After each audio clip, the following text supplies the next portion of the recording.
मैले मारे मारे मारे मारे आइज आइज आइज चाउ मान्ने मान्ने ए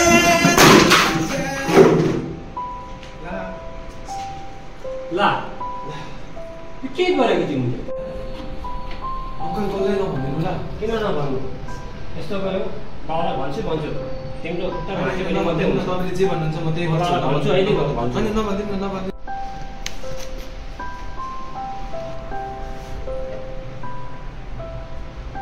भाइ बाबालाई नभन्नु होइन हजुर हजुर नभन्दिनु मैले भनेको कुरा मान्छौ सबै मान्छे यो यहाँ छ त्यो झाडु लाग्यो त हुन्छ त्यो मैलाहरू सफा गरिदिनु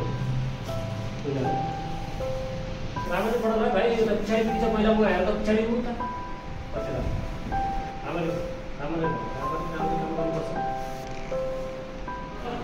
हजुर यो अलिकति पुग्छ त हुन्छ मलाई पुरा गर्छ राम्ररी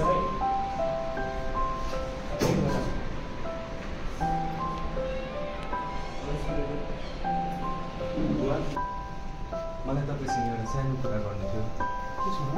मैले गल्तीले एउटा चेयर भाँचाएको छु मैले दिएको छु मलाई थाहा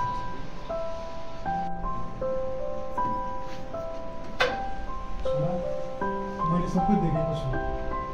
नोकरले तिमीलाई काममा राखेको पनि देखेको छु तिमीले कति दुःख भएको मैले देखेको छु तर तिमी पहिल्यै आएर मसँग भनेको भएदेखि तिमीले त्यो सबै दुःख कष्ट भोग्नु पर्ने थिएन एउटा चेयर त के हो भने सबै त तिम्रै त हो तिम्रै हो सबै त तर तिमीले पहिले आएर मलाई भनेको भएदेखि चाहिँ त्यो सबै दुःख भोग्नु पर्ने थियो सरी बुवा केही छैन छोरा ठिकै छ